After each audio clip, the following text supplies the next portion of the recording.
Hello, and welcome to the experiment. And unfortunately, this might end up being the last live feed due to different circumstances in my life going on at the moment. I just signed up for a second job this summer, working mornings at a local park. There's my evening job as well, and that one provides our health insurance, which leaves me about 2 to 3 hours in the afternoon on some days um, where I can do stuff around the house. So overall, I am not too excited about this change um, for for a household who currently is not happy about my current schedule, adding more hours to the week and wanting more things done around here. I don't see how this is going to work, but hey, it's and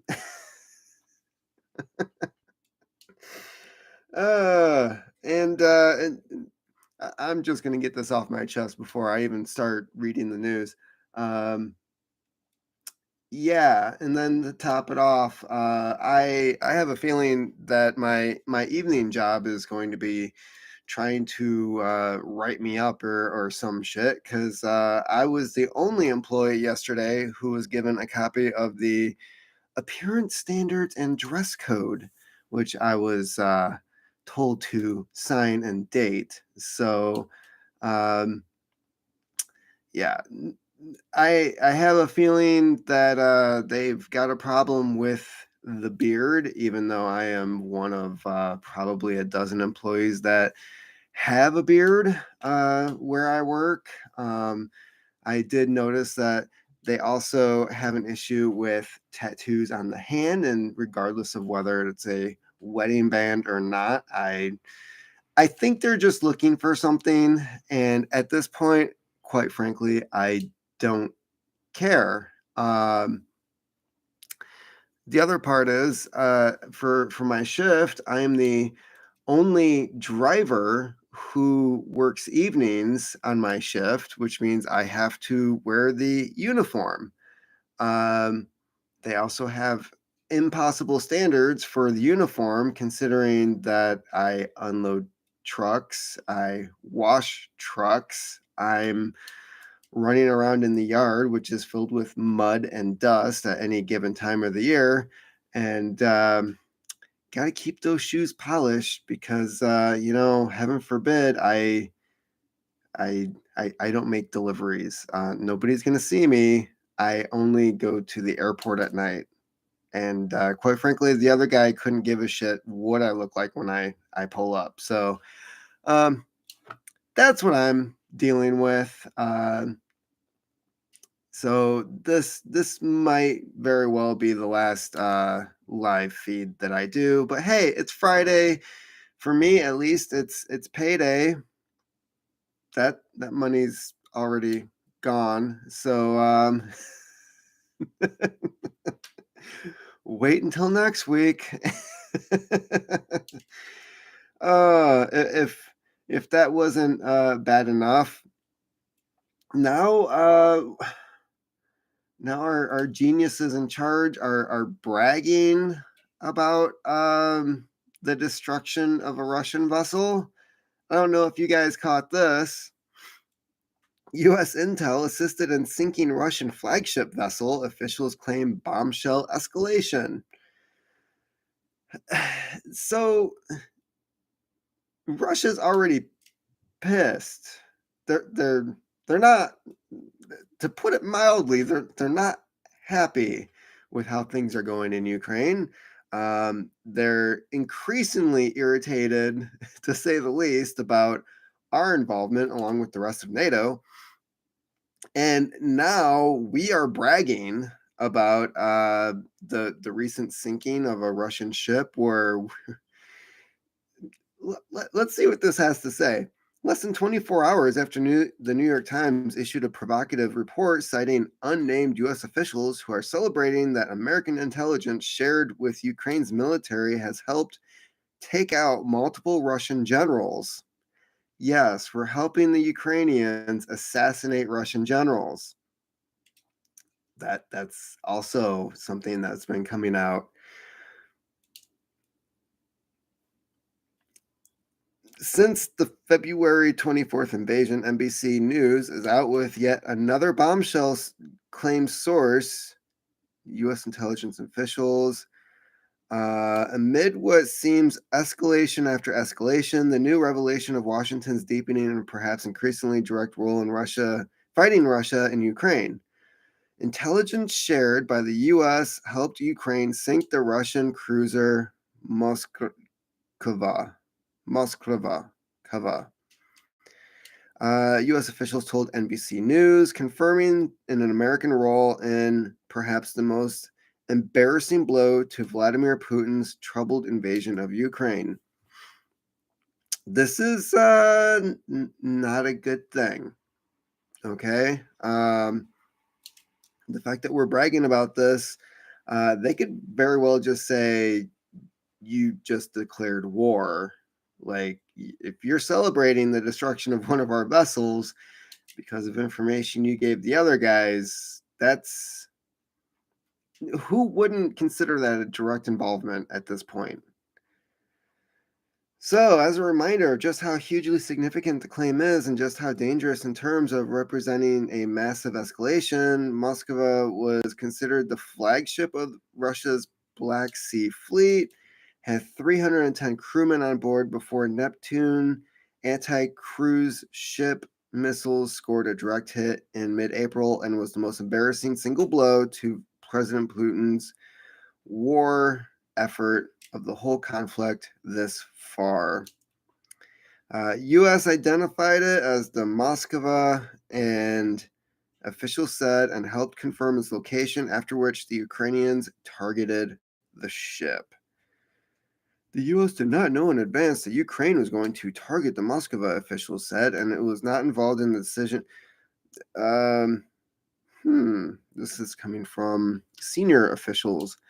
Maritime intelligence is shared with Ukraine to help it defend against attack from Russian ships, officials stated. The U.S. role in the sinking has not been previously reported.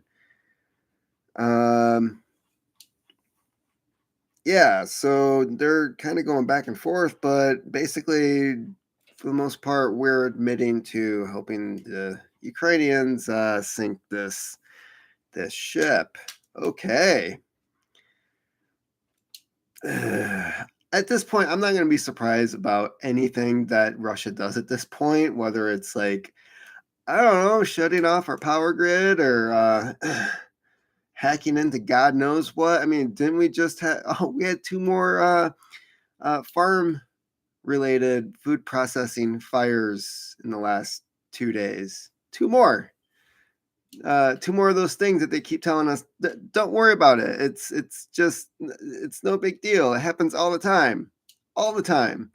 Yeah. Why would companies invest tens, if not hundreds of millions of dollars in food processing facilities and storage facilities to just have them periodically burn down all the time? All the time. That's insane. So the news can just stop with their bullshit already. Poop boom. Manure supplies tighten as fertilizer prices soar. I am fortunate enough to live in an area where all the farmers around here use manure spreaders in the fields. I think northern Michigan is pretty set overall for like whatever it is that's coming our way with the lack of food production in this country. So the other thing that's not being considered is that you need special equipment for manure spreading. It's not just switching out manure for fertilizer or vice versa. It's not, you can't use the same thing in both situations. Like, if you're a farmer who uses artificial fertilizer, you can't just switch over to manure, and our idiots in charge have no fucking concept. Yes, I'm dropping F bombs. I'm not getting any new subscribers anyways. I don't really give a shit at this point. Obviously YouTube has a problem with the things that I'm saying because nobody's watching this. So fuck it. Manure has become a hot commodity. U.S. farmers hunting for organic fertilizer come as chemical fertilizers are in short supply or at sky high prices, according to Reuters. Soaring demand for manure has unleashed a poop shortage.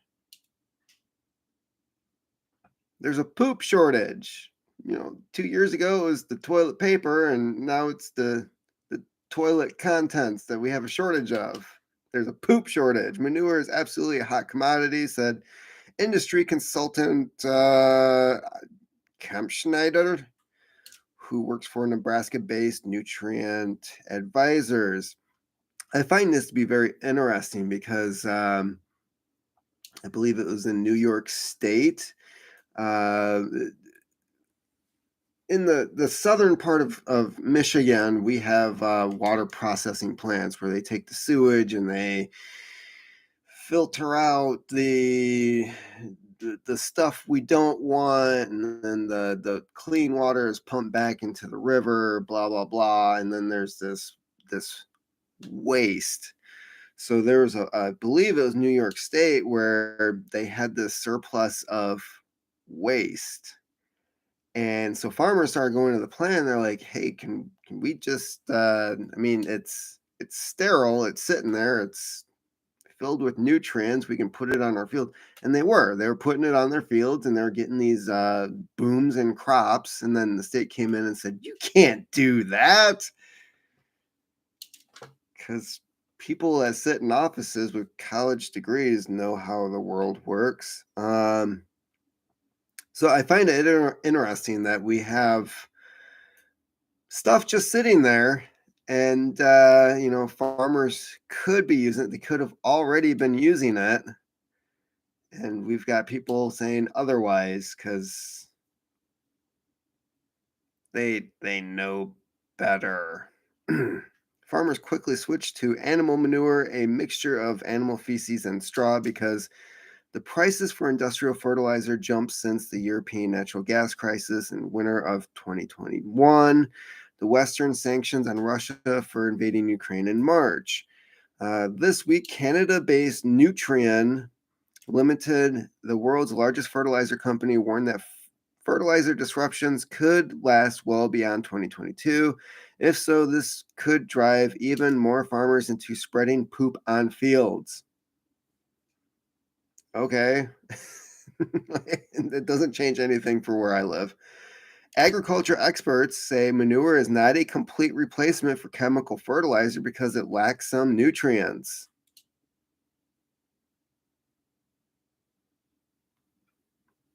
Yeah.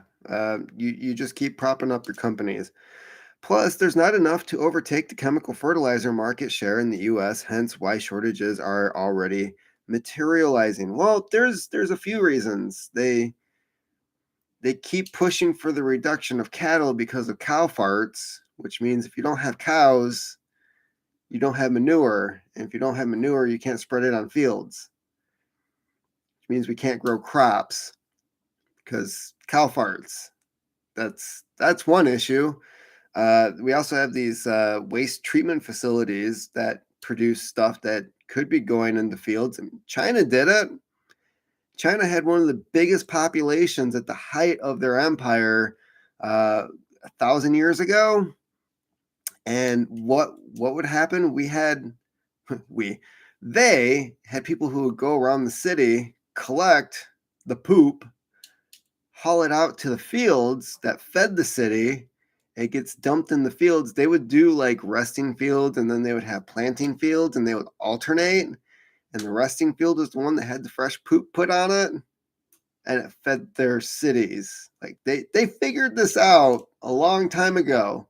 Farmers figured this out a hell of a long time ago. We've been using fertilizers for this that amount of time right there, that you can't even put a piece of paper in the time span that Americans, humans have been on this planet, that right there is the amount of time that we've been using artificial fertilizer. We haven't. It's brand new. Like you take the whole timeline of humanity. uh we are in like a millisecond of how long we've been using artificial fertilizers. So we have no idea what that shit is doing so far. Like the stuff we should be using, no, that's gross. It's like idiocracy. You should be putting water on the fields, not Gatorade, but it has everything plants need, like electrolytes. And he's like, no, you use water. That stuff in the toilet? that's that's where we're at. We're in idiocracy. Farmers across the country are sniffing out new poop supplies without any luck. This has caused solid manure in Nebraska to jump from $11 to $14 per ton, up from 5 to 8 per ton. The poop boom has also moved into heavy machinery and equipment needed to spread manure on fields. Oh, I got that right. I don't read any of this before I even go on here. So it's a stinky business and a lot of money is being made. Yep. Let's see here. And this guy says we are sold out for 6 months on poop. So 6 months, that means and I've seen it before where it's like winter, but there's no snow on the ground yet. So the farmers are just like getting a head start and they'll go out and they'll manure spread like in December if there's nothing on the ground. Why not? So yeah, the poop boom. Oil climbs to the highest since March as U.S. eyes crude purchases. This is through Al Jazeera, but it is accurate. I've checked. Actually, Al Jazeera is I don't know why they do this. It's like, oh, you gotta approve your cookies, and can we send you stuff? And no, just no. Leave me alone. I just want to read the article. So I've never actually had any problems with Al Jazeera. They tend to do accurate reporting. And keep in mind, it was just April 14th, 15th of last month, not even a month ago, we found out that Biden, the oil that was coming out of the reserve was being sent over to Europe. You know, the oil that he said was going to help lower gas prices here. Gas is $4.40 a gallon here where I live. It's very obvious it's not going to cutting gas prices, as we should already suspect. So not only is he taking oil out of the reserve, but now that oil is back up to $110 a barrel, which is an insane price, I don't understand how members of Congress who make less than $200,000 a year end up becoming multimillionaires, because that would mean that they know how to manage money, but only their money. See, there was this short time period where Trump, and I'm not a huge fan of Trump, I just think that he was better than Biden. But having said that, there was a time where he said, hey, oil is cheap. Why don't we buy a bunch of it now and fill up the reserve? And Congress was like, absolutely not. That's a waste of money. And he's like, but it's cheap and we need to fill the National Reserve. And they said no, because they're a bunch of fucking idiots. Because now that oil is up to over $100 a barrel, Biden is saying, let's purchase 60 million barrels of oil with money we don't have, which is going to boost inflation even more. And also increase the price. It's going to go above 110 if they authorize the purchase of 60 million barrels of oil, is what's going to happen, because they're dipping into a chunk of the market. which is already going to be depleted when the EU decides to ban Russian oil. Prices are also supported by OPEC ratifying a limited production increase following the European Union's proposed ban on Russian imports. Oil jumped to its highest since late March after a report said that the U.S. plans to seek bids this fall to replenish its energy crude reserves. Brilliant. Fucking tools. West Texas Intermediate jumped more than 3% to surpass $111. Uh, the Biden administration plans to seek bids for 60 million barrels of crude as the first step in a year-long process to replenish America's shrinking energy oil reserve. We have oil here in our own country that we could just I'm just sorry, thinking out loud. Um, America's shrinking energy reserve, blah, blah, blah, CNN, yada, yada, yada, cited an Energy Department official. Prices are also supported by OPEC, blah, blah, blah. Why they restate this shit twice? I don't understand. The U.S. plans to buy in a tight market with low inventories and low spare capacity, making things worse. Congratulations. That is what the market is now pricing in. Oil has surged more than 40% this year as the war disrupted flow. Inflation picked up and central banks, including the U.S. Federal Reserve, started tightening policy. The dollar was higher Thursday, adding a headwind to crude after the Fed hiked interest rates by the most since 2000. I don't understand how the dollar is up, but considering how low that it is, I mean, maybe there's only one direction it can go. And they talk about Putin, so that's all bullshit. June delivery added 2.7% to the $110.80 a barrel. Brent for July settlement rose to 3% to 100. They're estimating it's going to go up to $113 per barrel, and that's probably not including the EU, depending on what they do. At present, Russia oil exports are running at a record pace as Moscow manages to reroute cargoes previously sent to the U.S. Elsewhere to alternative buyers, especially in Asia, according to the note.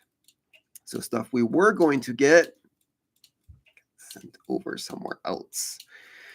The EU aims to conclude the sanctions pact by the end of the week or May 9th. Oh boy.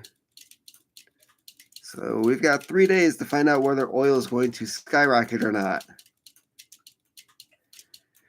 According to diplomats, to get the curve over the line, the bloc needs to address concerns from Hungary and Slovakia on phase-out timing and queries from Greece on banning transport of oil between third countries. Ooh, yeah. So Russia sends it to this country, which is not part of the embargo, and then that country sends it to someone else, and boom, yeah, we just purchased oil. No, it's Turkish oil. Who cares about that weird alphabet that's on the barrels? Just let us have our oil. Further supporting markets, OPEC and its allies will nominally increase production by 432,000 barrels a day in June, which is absolutely nothing because we use 20 million barrels a day in this country. Thanks, OPEC. However, OPEC only managed an increase of 10,000 barrels a day in April, indicating the difficulty the group is having on lifting output in line with its plan. Why would they do that? That would reduce how much the oil is going for, which also reduces the amount of money that the country is making. You have a finite resource. Why would you squander it? Good for them. So,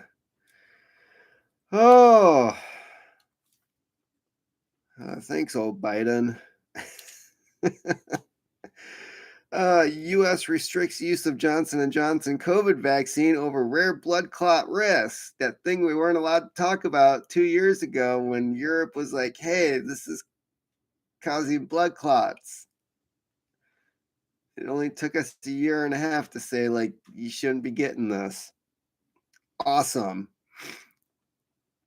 U.S. regulators on Thursday strictly limited who can receive Johnson and Johnson's COVID-19 vaccine due to a rare but serious risk of blood clots. The Food and Drug Administration said the shot should only be given to adults who cannot receive a different vaccine for specific requests. Johnson and Johnson's vaccine. U.S. authorities for months have recommended that Americans starting their COVID-19 vaccinations use the Pfizer or Moderna shots instead. The most traded stocks in Congress as of currently and has been for a while now. I wonder why. U.S. FDA officials said in a statement that they decided to restrict Johnson & Johnson's vaccine after taking another look at data. Another look. We had to look at that twice. Another look at data on the risk of life-threatening blood clots within 2 weeks of vaccination. They had to look at it again because the first time wasn't good enough. The decision is the latest restriction to hit Johnson & Johnson's one-dose vaccine, which has long been overshadowed by the more effective 2 shots from Pfizer and Moderna. The more effective, you'll still get COVID, you can still pass COVID, you can still die from COVID, you will still get symptoms of COVID. The more effective. I'd really hate to see what they considered a failing vaccine look like. In December, the Centers for Disease Control and Prevention, the CDC, recommended prioritizing the Moderna and Pfizer shots over Johnson & Johnson because of its safety concerns. They must have actually got documentation from Johnson & Johnson as to like what the possible side effects were because, they didn't get them from Pfizer. They just now, from a court order, had to release the Pfizer documents, and apparently things are not looking good. 80,000 pages this month. How anybody reads over 80,000 pages in a short period of time, I have no idea. I'm just putting that out there. So how the CDC or the FDA was allowed to approve emergency use for a vaccine of which they couldn't go over the information beforehand, I have no idea.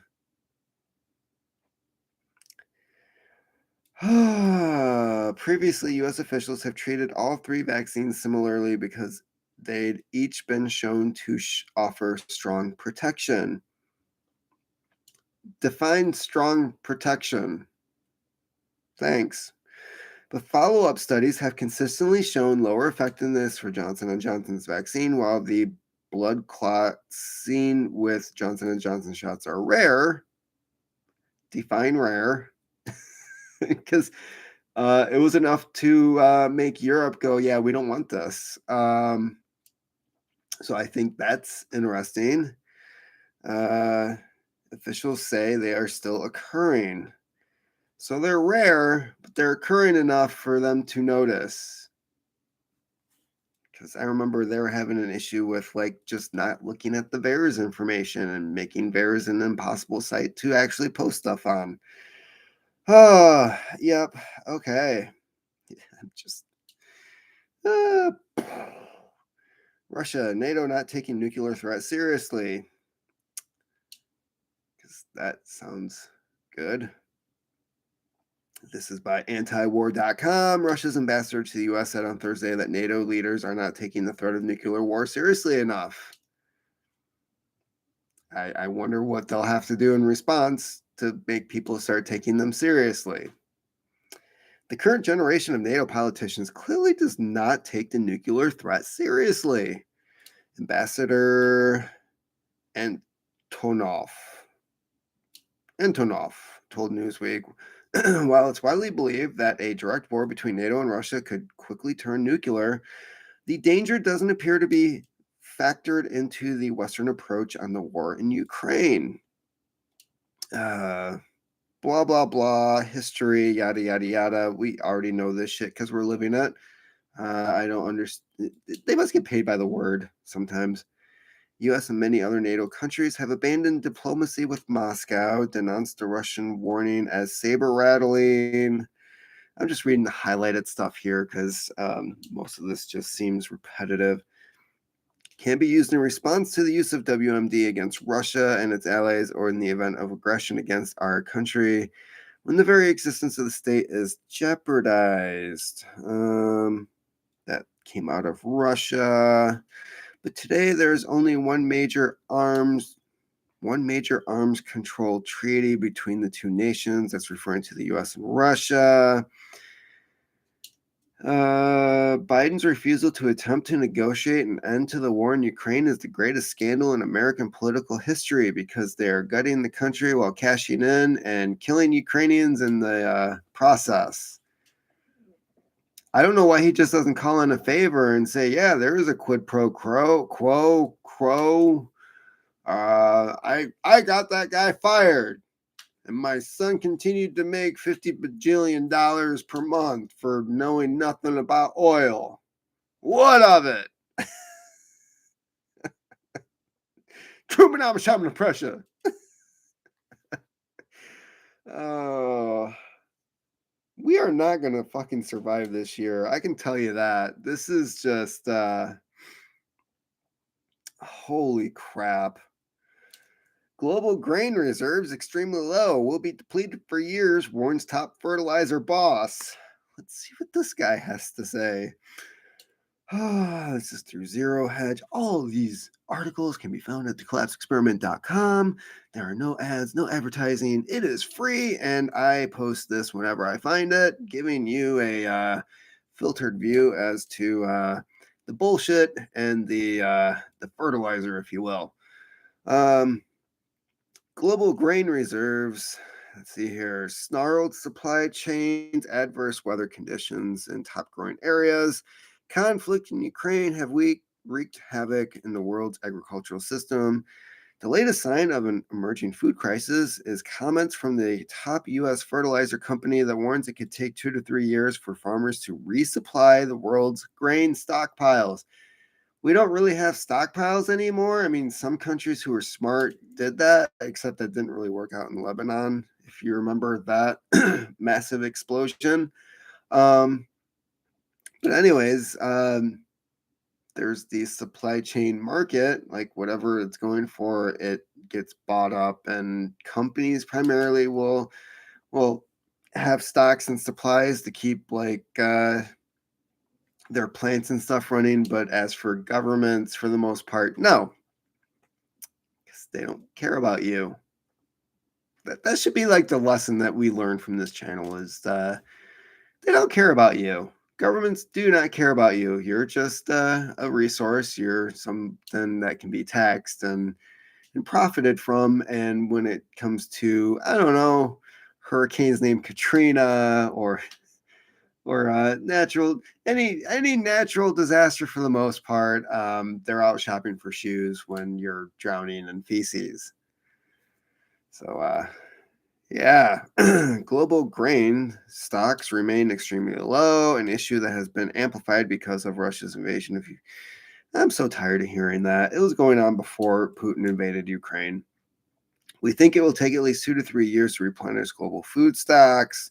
Illinois-based CF Industries Holdings Inc. I think this is the same guy who is pointing out the whole conflict with nitrogen being shipped and the limits being put on train cars that can be used and how many and where it should go.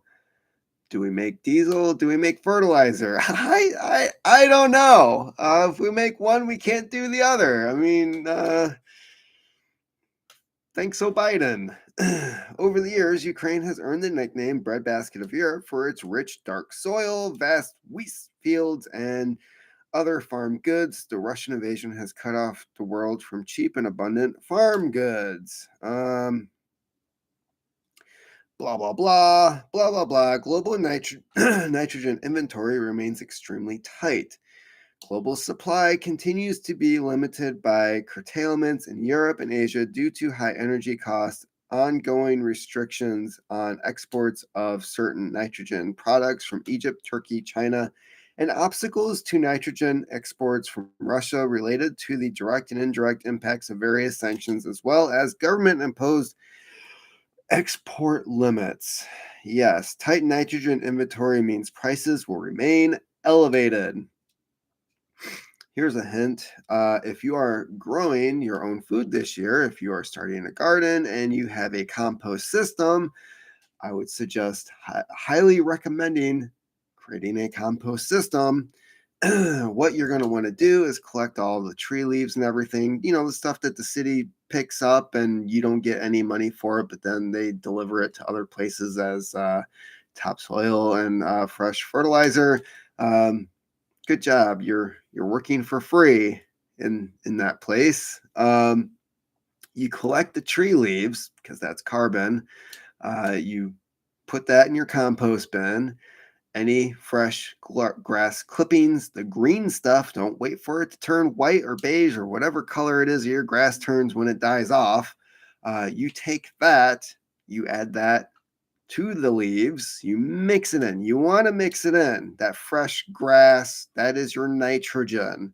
That's going to create leaves in the plants later on when you are growing your garden. Carbon and nitrogen, two big things when it comes to making fresh compost. Then you add a bunch of other stuff. But kitchen scraps are highly recommended, and especially if it's stuff that you can't give to your chickens. If you have chickens, you should get chickens. Anyways, so this guy's saying that there's definitely going to be issues with fertilizer. And I have a feeling this is not the first and it won't be the last time we hear from this company making official statements on stuff like this. Bulgaria and the Czech Republic join growing lists for pushing for exemptions on Russian oil embargo. So May 9th seems to be the deadline for when we're going to find out that oil prices are going to skyrocket. Get prepared, fill your gas tanks this weekend. Even though gas is high, it's it's going higher.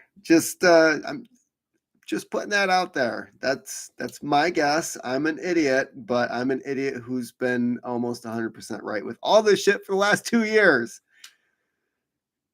It's as they say in Letterkenny, it's fucking embarrassing. So this is being added to what? Hungary, who's threatening to veto things. It's Bulgaria, the Czech Republic. Do they have the other ones listed in here? Blah, blah, blah. You're restating the title. Good job for you. After Hungary, Slovakia, and the Czech Republic, Bulgaria is now the latest to jump onto the exemptions bandwagon. Notice these are former Soviet blocs. All of them. Former communists, former USSR countries who are all saying, like, no, we depend on Russian oil. And I think it's amazing that they're part of the of NATO. So that is hey, we're gonna offer protection in case Russia comes after you. Hey, we can't give you stuff if Russia cuts it off. Sorry about that. What's really important here? Bulgaria technologically can do without Russian crude, but that would push up fuel prices significantly.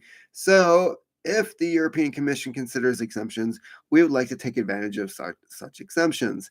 They don't want riots. That's what it comes down to is, if Europe already pays insane prices for fuel and they buy it by the liter.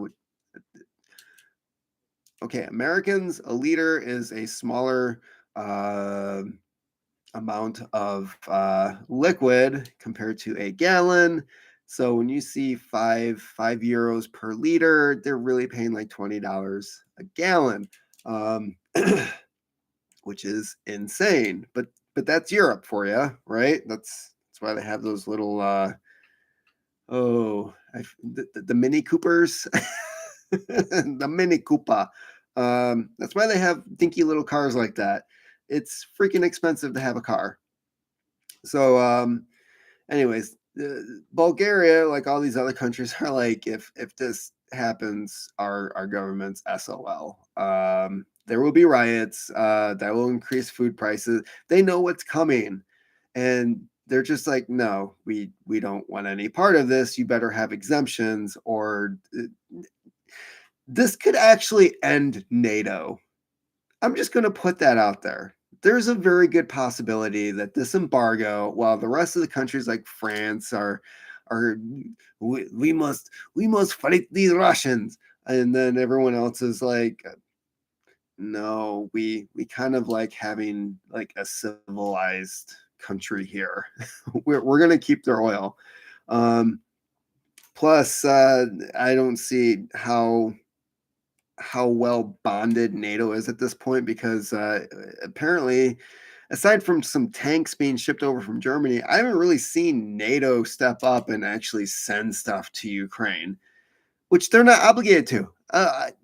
Let's face it, they're not obligated to help Ukraine. Ukraine is not part of NATO.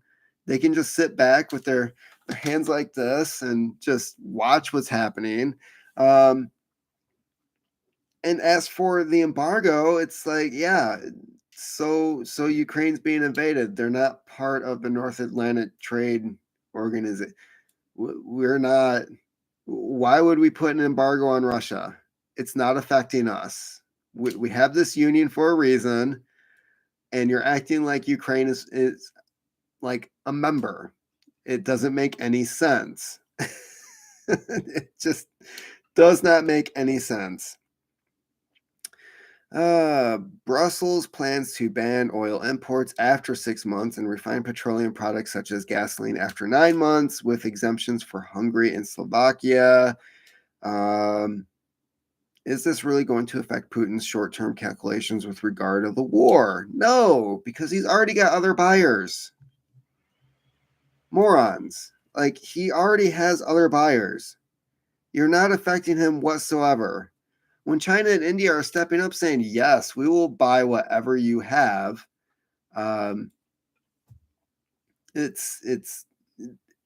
you're not stopping anything. That's the whole point. Okay, and on to the last thing, and this is where I have to make my statement of you touch my fucking birds and I touch you. I heard in a popular preparedness, check out his channel. His video, as of I think it came out yesterday, is very eye-opening. And this is the first thing that came up that piqued my interest, because I have not heard anything about this. But bird flu discovered in Saginaw County poultry flock. So Bay City area, they're starting to call chickens backyard chickens on local homesteads, farms, not big farms. Avian flu influenza reaches northeast Michigan, threatens poultry flocks. This is from Alpena News. And this last one, 5 cases of bird flu already detected in Michigan. This is from Fox 17, which I believe is out of Grand Rapids. Highly pathogenic avian influenza, commonly referred to as bird flu, has already been detected in at least 27 states, including Michigan. The disease is spread easily by wild birds, but can impact domestic flocks, commercial farms, and even humans in rare cases. It spans species, posing a danger to chickens, turkeys, pheasants, quail, ducks, geese, and guinea fowl, which is basically like everything they just listed are birds that people around here grow for food and eggs. Awesome. Wild birds, as they continue to migrate south to north, that's going to spread the virus. in late February. The first case was detected in Kalamazoo County. So far, we have 5 cases. Oh, man. Stopping to the extent possible any commingling of wild birds with your birds, keeping the food and the water separated out, washing your hands, such as such an easy step that we kind of all sometimes just forget. Um, so those folks who might have a hobby farm or have a few chickens for their families, yeah. So I still have birds inside the house. As of right now, I need to finish the coop outside. I need to finish the run. And quite frankly, with my new work schedule, I have no idea when I'm going to get any of this done. I I don't, and I've got people griping and bitching right now because there's birds upstairs, and I don't have the time. Like, this is stuff that does need to get done, and other things seem to be taking up my time. Like, for some reason, I'm taking on a second job to help pay for things that I quite frankly could just be doing around the house. I don't get it.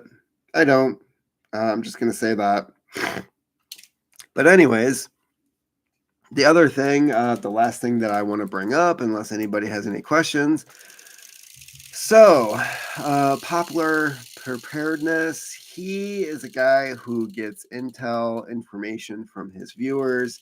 They send him emails, messages, comments on his videos. And there were several cases of people talking about not panic buying, panicking at the supermarket. People running around, grabbing whatever they could. Staff at the supermarket apologizing while they're checking people out for the high prices and what it's going to cost at the end when they ring it up. Probably tired of getting yelled at about the high prices when they have nothing to do with it. Fights breaking out over the last container of milk or the last container of eggs. Actual fights breaking out in the aisles of, I want that. I had it first. Fuck you, it's mine. Stuff like that. That is already happening. All prices are going up. Yes, they are. There's also Adventures. Oh, what is the other channel? I've mentioned it before. He has a new video every day, so I'm sure I'll be able to find it fast. But oh, there he is. Adventures with Dano. He's been covering the price hikes. He goes to different stores. He lives in the Midwest, so he's covering Kroger and Meijer and Aldi, and he goes in and he somehow is able to like keep track of like, this is what this cost 3 months ago, this is what it's at now, all the prices are going up, yada yada yada, and he covers it. He's just like, this went up 12 cents, this went up 10 cents, this was this last week, now it's up 30 cents. That is his channel and what he does. He's got a new video just about every day. Popular Preparedness. He covers stuff from around the world. So he'll get emails from the freaking Middle East and certain parts of Europe, and they'll talk about the price hikes and things that are going on over there as well. So it's not just domestic.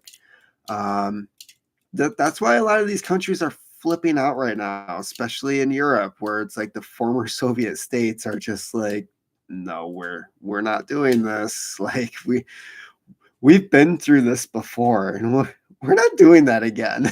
Is basically what they're saying. So yeah, fights are already breaking out at stores. We're not even in summer yet, and this leads me to the last thing that I wanted to talk about, which is this whole Supreme Court document leaked. They pretty much know who did it. It's very obvious at this point when you follow the trail as to who is responsible for the 98-page leaked document that got in the hands of a certain reporter because her husband was friends with said reporter. Um, anyway, like that wasn't going to get tracked down, and it was tracked down via the internet. Like nobody had to go knocking on doors in order to figure out. Like it was 99.9%. I'm sure it was this person. Thank you, Will Chamberlain. Um, anyways, so I think there's a few reasons for this leaked document. One, it was to intimidate the judges to change their might as well just call it a vote at this point, as to whether or not to overturn Roe versus Wade, right? Because the left loves to use violence. Words are violence. They'll come at you with that, and they love to harass and ruin your life over words. But when it comes to actual violence or alternative means of protest, that is not off limits either, and they're allowed because of who they are. They're special. They think they are special because they got a little participation trophy when they were 4. Oh, whoever did it should go to prison, but then they would be a martyr. Well, they should definitely be disbarred for one. I think their career should be over. The lack of professionalism. Obviously, they want to be. Um, they want to be a revolutionary more than they want to be employed, is what I'm seeing.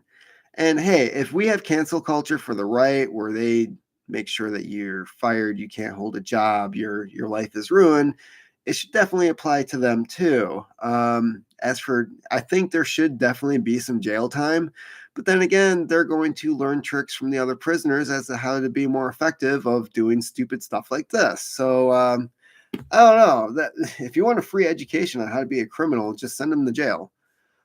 Put them in the deepest, darkest hole of the Supreme Court. No. I don't even want them anywhere near a courtroom. I think they should be, if anything, they should be like the fry cook at not even a McDonald's, like the one place that doesn't hold up to the health codes. That should be their job. Getting acne again like they were 12. Um, but no, for so I think it was to intimidate the judges for the most part. I also think it's to be used as a distraction for what we're already seeing when it comes to the food hike. Um, when we start seeing food riots and food protests, the media is going to label it as like a mostly peaceful uh, anti pro-abortion, pro-choice protest.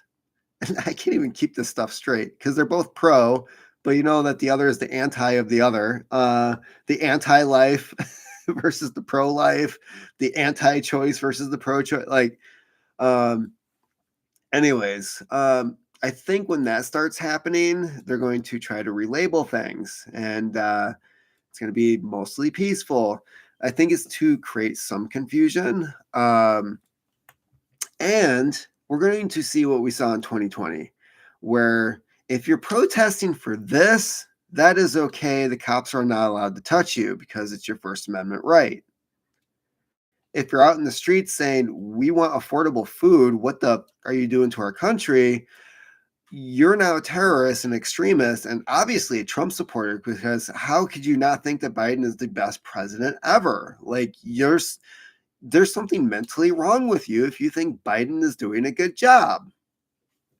Not doing a good job. I said that backwards.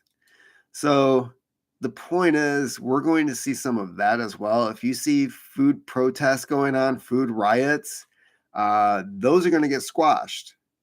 If you are fighting for your right to use a rusty coat hanger, that's going to be protected.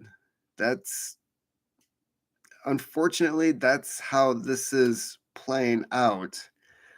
We've already seen where this went last time. Biden is doing great for someone needing hospice care. I've been impressed. Well, you know, when you're taking Ativan and meth, you can operate fairly well. I mean, he's had enough lucid moments to leak out what they're planning to do. Like, you're gonna understand when you go into Ukraine is the things I've seen. You're gonna know firsthand what the Ukrainians are dealing with. And then they're like, no, he's not saying we're planning on going into Ukraine because he wasn't supposed to say it yet. They're all like, why was he at that meeting? Oh my God. Doesn't he know how not to say something? Why can't he just speak his normal gibberish? So, yeah, food riots are coming. That's going to be fun. We're already seeing fighting at the supermarket. Yay! If you haven't already, go out and get some supplies. Shop at a time when the store's not as busy. Get some canned goods, get some dried goods, things that will last in your pantry for a period of time. Do some research. Don't just buy stuff you don't know how to use. Get stuff that you enjoy eating. Get it now because the best time to buy food was 6 months ago. The second best time is now. And the longer you wait, the higher it's going to get. Kind of like buying gas this weekend. If the EU, if NATO is supposed to do this vote and finalize things on May 9th, get gas before May 9th. Because oil's going to skyrocket. We're going to have two different oil economies going on, two different markets. You're going to have the Russian market, which China and India have already tapped into, along with a few other countries. And then you're going to have the OPEC, who's not upholding their rise in oil production. We can do another OPEC. OPEC is not one country. It's not just Saudi Arabia. It is the Middle East. And they've only been able to produce an extra 10,000 barrels per day when they're supposed to be doing close to 500,000, which really doesn't help out either, because either way, that's not really helping the world economy when it comes to oil. And wars run on oil.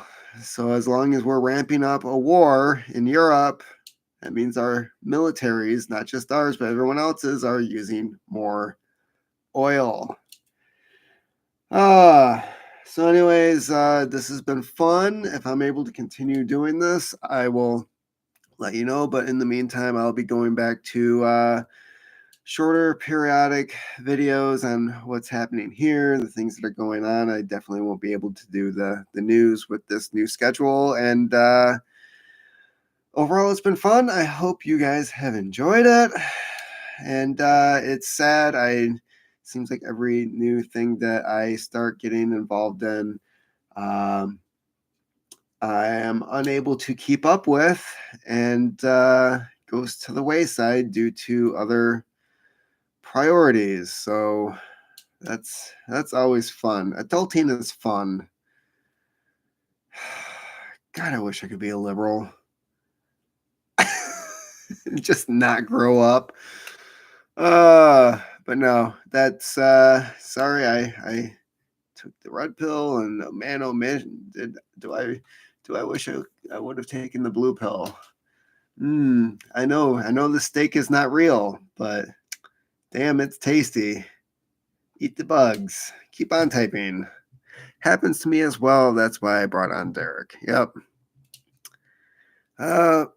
Plug me back in. Yes. Take care, and see you later.